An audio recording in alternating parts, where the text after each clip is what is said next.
Ladies and gentlemen, welcome to the Kim Barrett Show. I am your host, Kim Barrett, and on today's episode, we are joined by Clay Mosley, where we jump into all things website conversion, how to make sure your websites actually convert, not having one of these old school websites that really doesn't explain much about what you do and has a million different drop downs in the menu.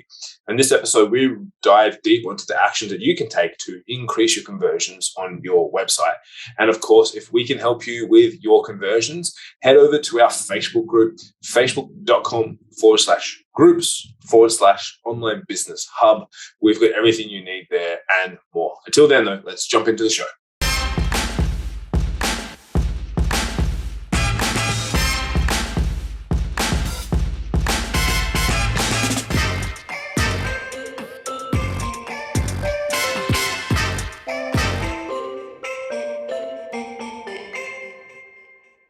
Clay, thank you so much for joining us today. Really appreciate you making the time. Yeah, thanks for having me. Absolute pleasure. Now, I always like to start the podcast off the same way every time, which is if I met you and we were at a party and I was chatting to you and I said, Clay, what is it that you actually do? What's your go-to answer? My really quick, 5-second answer is I'm a marketing guy who happens to know how to code. That's what I say. Nice. Yeah. So break that down a little bit more for us. Like knowing how to code, like what sort of stuff have you been coding, working on, all that fun stuff. Yeah. So I actually started out my real career, I should say. I've had 10 lives, but we can get into that if you want. But my career as a marketing person / web person, I actually started out as a website designer, web developer. So that's all I did when I first started out. And then I eventually got into marketing, and then marketing just kind of took over. It took over my web stuff. And so that's kind of why I say I'm a marketing person who happens to know how to code, because that is actually a good selling point for me. And most people like it because, and you probably know, a lot of web developers, they know how to build something beautiful and on the web, get it out there on the internet, like a very beautiful website, but it doesn't perform, it doesn't convert. And so I know how, just from having a marketing background, I know what converts. And so that's why that's my perfect 5-second pitch. And so what made you want to dive more into the marketing? Was it because you were finding things and you're like, actually, these websites suck and they're not working? How do I make them better? Or what was that kind of kickoff point for you? Yeah, honestly, I didn't have any desire originally to get into marketing. I was totally happy just doing websites. Websites are just easy. It was just a natural conversation. So I don't know what it is. Business owners just naturally want to ask their web developer designer about marketing. And so that's kind of what was happening. At first, I was just I don't do marketing. And then I thought, well, so many people are asking me, am I leaving money on the table? And the answer was yes. And so I was and the next person that asked me about it, I was like, yeah, sure, I can do it. But I hadn't really done it at that point. But I said, I'll figure it out. And so and it was funny because I had no idea what to charge. And so I just made up some number. And I said, yeah, I'll do it for this much. And that's kind of how it happened. It's just the conversations came from my clients. That's what they were wanting. And that's what I decided to start offering. So that's kind of how it happens. Nice. And so that was doing because obviously your model now and your business has kind of changed and adjusted over the years, but you were, so you're doing it as a done for you service to start off with. Yeah, done for you. It became an agency eventually, and I started hiring people. And yeah, it's a typical digital marketing agency is what it kind of turned into, for sure. And now you're more so focused on some education side as well. Is that right? It's so funny. If you go to my website, that's kind of what it looks like. I have courses on there, but quite honestly, I sell courses. If I sell one, it's kind of cherry on top. I literally only do two things now. I build websites, and then I have if somebody wants marketing, I have an all for one, done for you package that I sell for a really, really high ticket price. And then I kind of clean my hands of it and I move on to the next guy. It's almost like, you ever seen House of Cards? You know Doug on the House of Cards, where he's just kind of the fixer guy. Yeah. Kind of goes in and cleans things up. Like that's what I do with marketing. I go in, I fly out to my client's location. I'm there for a week. I charge a really high fee. I fix whatever's wrong with their marketing, and then I'm out. That's it. And is the high fee just because it's like the kind of like the go away price? So you're like, if I'm going to go there, it's going to be almost like the annoyance tax on top of it, just so I'm going to have to go out there. But also, obviously, it's going to take a whole week of your life out there as well. Actually, no, it's not. I want these, and I'll just tell you how much I charge. I charge $25K US dollars, and because you're in London, yeah, or no? Australia, Perth. Oh, Australia. I don't know why did I think London? Yeah. So that goes to show you I cannot tell the difference between accents. Yeah. So it's not really a pain in the butt, tax or whatever. I guess you could say I like to have one a month. That's it. I have one a month. I'm there for it's priced that much because it does take me a week, but like when I'm there, that's literally all I'm doing for an entire week. And it's just a lot of work, but like, I don't want to be an agency. So I actually sold that agency that I originally started. I sold it in 2019 and I said, I don't want to do the agency model again. Like that's it. And so, cause that has its own problems, I guess you could say, and things I don't want to deal with anymore. But yeah, that's kind of where I go with it. And it's going really well. And the really cool thing is the people that have the $25K to pay, like it's just drop in the bucket for them. There's no selling really. Yeah, no, I like that. That's great.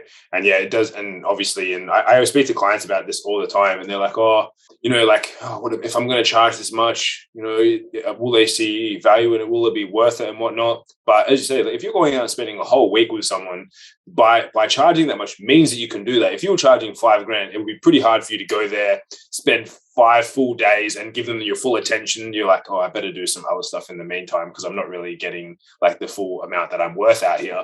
So I think that's awesome that you've done that as well.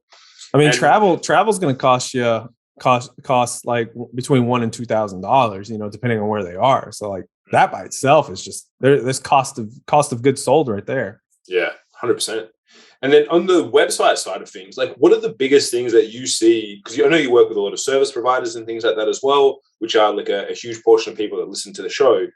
What are the biggest things that you see people screw up when it comes to actually having a website that converts well? Like if you were to give me like the top 3 kind of hit list, what would that be?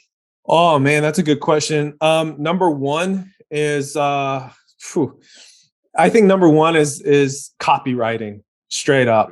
It still bothers me. Like it still baffles me. Not bothers me. It bothers me, but it baffles me. How many people have no idea what copywriting is? It's just it's so interesting. And I'm not like, for those of you that are listening, like I'm not talking about legal copywriting. Like, let me copyright my logo or whatever. I'm talking about like people who know how to write words in a way that sells. Like that's the number one thing I think. And it's been around for forever, that skill set. And it'll never go away. That's the number one. And the reason I say number one is because it's probably the biggest thing that's missing in probably 95+% of websites, in my opinion. Number two is not having good visuals. So that could be photography, like high quality professional photography / good graphic design elements. That's number two. Number three is they're not taking advantage of every opportunity for conversion. And so what I mean by that is there's so many places on a website where you can try to capture people's information, whether it's an email or a phone number these days. And people are they're using maybe 1 spot or 2 spots on a website. And that's just not enough. There's at least a dozen places where people need to have some sort of opt-in form or something like that, asking for something to capture information. There's at least a dozen places on a website that people need to take advantage of. And they usually only have one or two, if that. So that's the top three, in my opinion.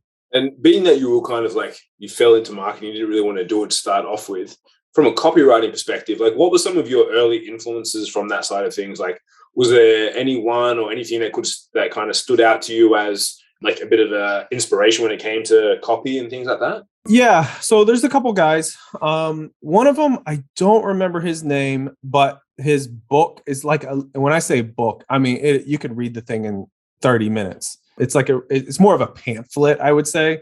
It's called Writing in a Way That Sells or something like that. I could do a quick after the show. I'll do a quick like search for it. So you can have it if you want. But the other one, probably the biggest one is, and it's very popular, is Building a Story Brand by Donald Miller. Donald Miller. Yeah, that's so good. I actually didn't read that one until about a year ago. And I was like, man, I wish I had read this like 5 years ago. I don't know when the book came out, but I wish there was something like that it came out like 5 years ago. Yeah, no, this was definitely a great book from that perspective. That was, I remember when I read that, I was like, yeah, this guy's onto it. He knows what he's talking about.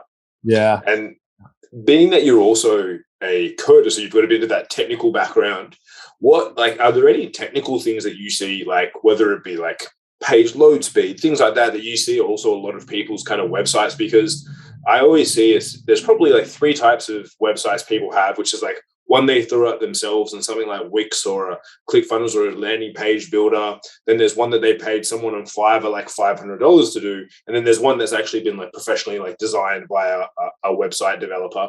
And again, maybe not copywritten, but at least they've had someone develop it. For probably like the former and the earlier couple of websites, what are the big things that, people might not even be knowing, which could be costing them like customers and traffic and things like that?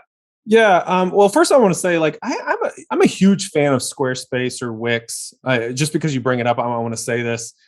People give them a lot of crap because it's a do-it-yourself drag and drop thing. But I'm a big fan. I'm a big fan of those. And I'm only a big fan of those websites for people who are just starting out, who are on a budget. Like, that's perfect. It's a perfect platform for those that are on a budget. But like, if you got cash flow, you got the money, like hiring a professional is the way to go.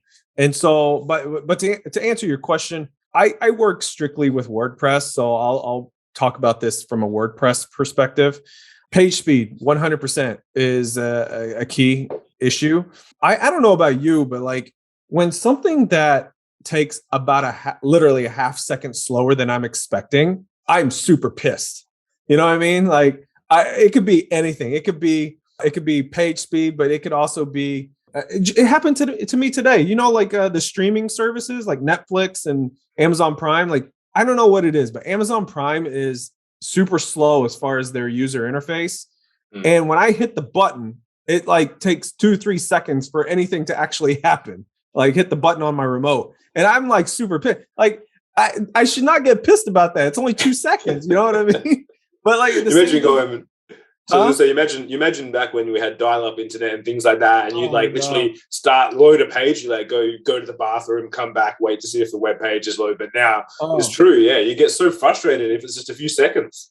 Yeah, I mean, literally, if it's like half a second slower, I'm like, what is going on? I'm done. I'm exiting out. Let me hit the back button. I'm going to try to find somebody else's website. I do remember dial-up. I am old enough for that.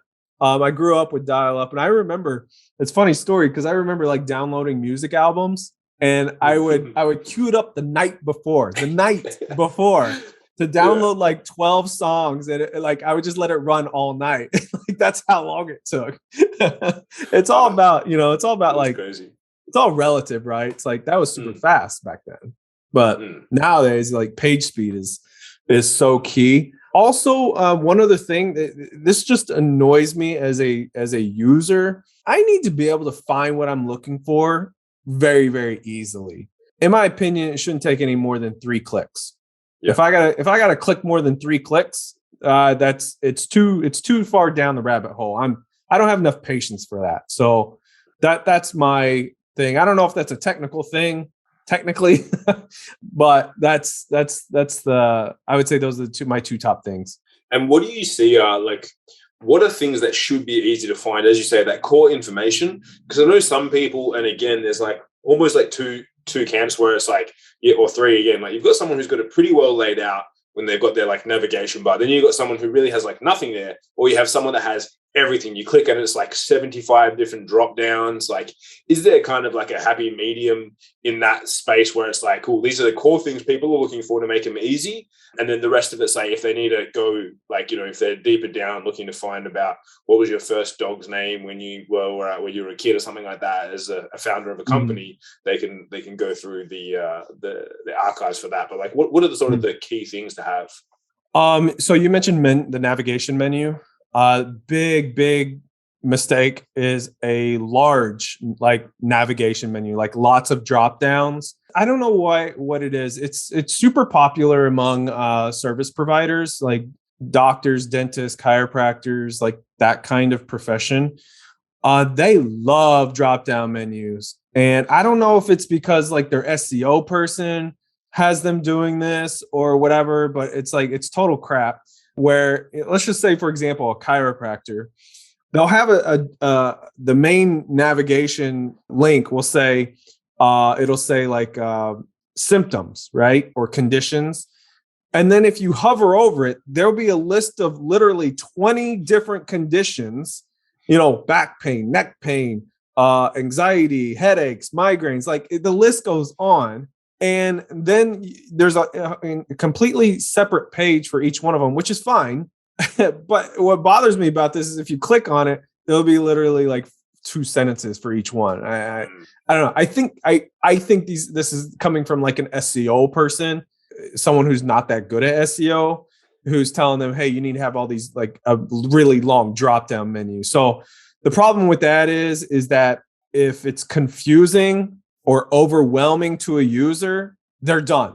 Like, forget about it. If there's any kind of confusion to a potential buyer, and this is honestly, this is any situation where somebody's potentially buying a product or service. If they're confused or overwhelmed about something, they're not going to buy at all. So long drop down menus creates that confusion and overwhelm. They don't know where to go. And then within like, I would say 5 seconds or less, if I go to someone's homepage, I need to be able to know what they do instantly. Like, are they a chiropractor? Or like, so just sticking on this chiropractor example, I don't know how many different chiropractor websites I've done, too many. But right on the homepage, this profession loves to do this. They'll say something like living your best life or living a holistic, healthy life. Like, that's the kind of phrase that they use. I have no idea what that means. You know what I mean?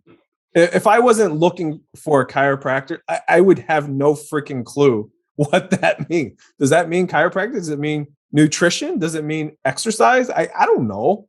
So it needs to be very, very specific, very, very literal about what they actually do in the first 5 seconds. And then kind of the last thing I'll say is about that is if I'm scanning any kind of page, and when I say scan, like if I scroll from top to bottom for 10 seconds or less, it needs to be very, very readable.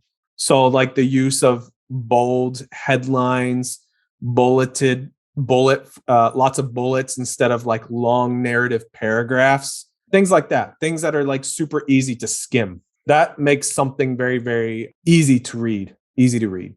How much of that do you think is now because of how much traffic comes from like mobile devices versus desktop, where you could soak everything in, versus now people just, you know, like flittering around on their phones?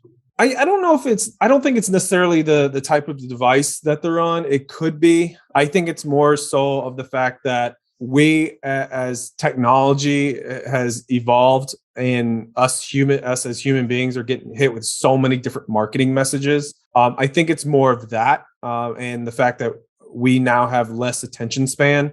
Everything in this world is like quick, like everything's fast paced. And I think it's more of that. I think a website needs to have deeper content for sure. But I think the kind of front pages, and what I mean by front pages, like the home page or like sales pages, they need to be scannable. And then someone can click on a link to if they want to read more about it. the kind of the quote unquote front door of a website, or any of the doors just need to be scannable.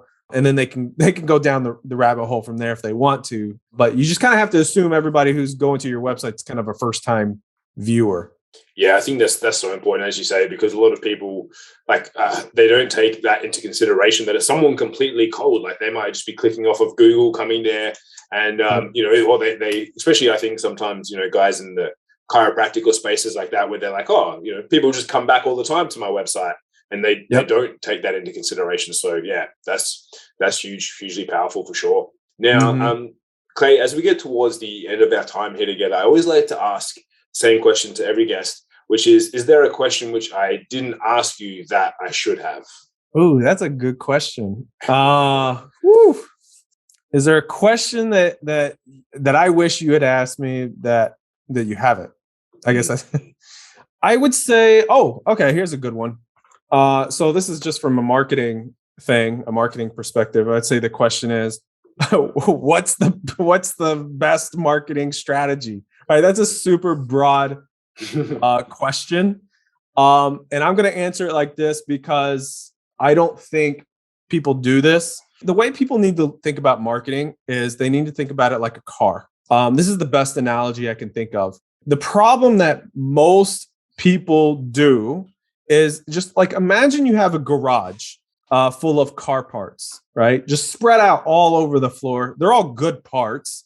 You got an engine over here, you got wheels and tires over here, you have a dashboard and computer over there, right? Like they're all good parts. People treat their marketing like this situation. So they'll try SEO. Oh, that didn't work. So they'll put it back down. Oh, let's try Facebook ads. Oh, that didn't work. So they'll put it back down. And then they'll go try something else and put it back down.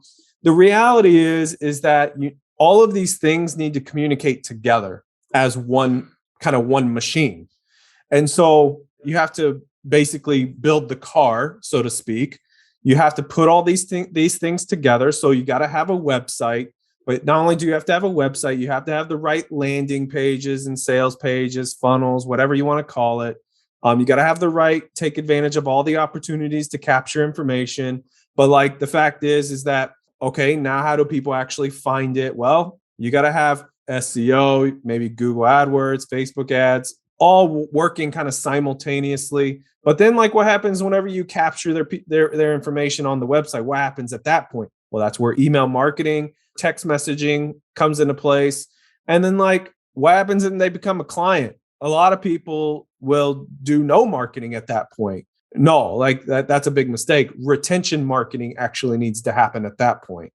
That's going to be things like gifting, or a lot of it's email marketing and text messaging. But my point is that all of these things need to be kind of put together like a car, and to be able to drive the car out of the garage. And how it's fueled is with ad campaigns. And so that's how you amplify it. And you can do it organically, but to me, that's like putting the car in neutral and pushing the car yourself. You could do that. You would still move, but you would move very slowly. But that's where like adding fuel to the car, AKA advertising budget, comes into place. And so, but then let's say you get the car built and it's going, that's where you got to do things. You got to do maintenance, right? You always got to get oil changes. You got to get your tires rotated and changed out.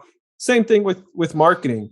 You got to always be monitoring your campaigns, right? You got to monitor open and click rates. You got to monitor how SEO is going, things like that. And so you just got to like switch things in and out as they're working or not working. So that's kind of like to the question that you didn't ask. That's a question I get a lot, is like, okay, what's the best marketing strategy? Well, the fact is you just got to have it all kind of put together. And not everybody's going to have the same strategies. Everybody drives different kinds of cars, and some will be Lamborghinis, some will be Honda Civics. You know what I mean? And so that's kind of the best analogy I have when it comes to marketing. No, I love that. It's so important because it does need to all work together, as you say. And so many people look at it as all siloed individual bits, and they don't bring it together. So I love the fact that that analogy works so well. And if you want, can I say one bit? Yeah. So how this relates to marketing agencies? Marketing agencies will literally only know how to operate 3 or 4 or 5 of those car parts. And that's the problem. That's a problem. And so when there's 80 different car parts, they got to be put together. So if they're working with an agency, they got to think about it like that is, okay, the agency is going to be literally doing 3 things, but you got to figure out how to do the other 77 things, right? 100%. Yeah, spot on. And now, Clay, if people have been listening to this episode and they're going, like, I like what this guy's talking about, I want to find out more about what he's up to, where's the best place for people to connect with you online? I actually have a Facebook group that's free where I share all kinds of stuff, all stuff with marketing and conversion strategies and things like that. And I also do some like really cool things where I incentivize people. I just did one. I said, pretend you sell websites, give me your best sales pitch. And I was like, I'll give $100 to the person who I think is the best. So I do kind of fun stuff like that. So it's go to getdripify.com/group. So it's GETDRIPIFY.com/group. And they can follow the steps from there. Beautiful. Easy. So guys, wherever you're listening to this, watching this, check the notes above below and we'll have all the links to Clay and what he's doing there. And Clay, thank you so much for joining us. Really appreciate you making the time. Yeah, thanks for having me. It's been great. Cheers.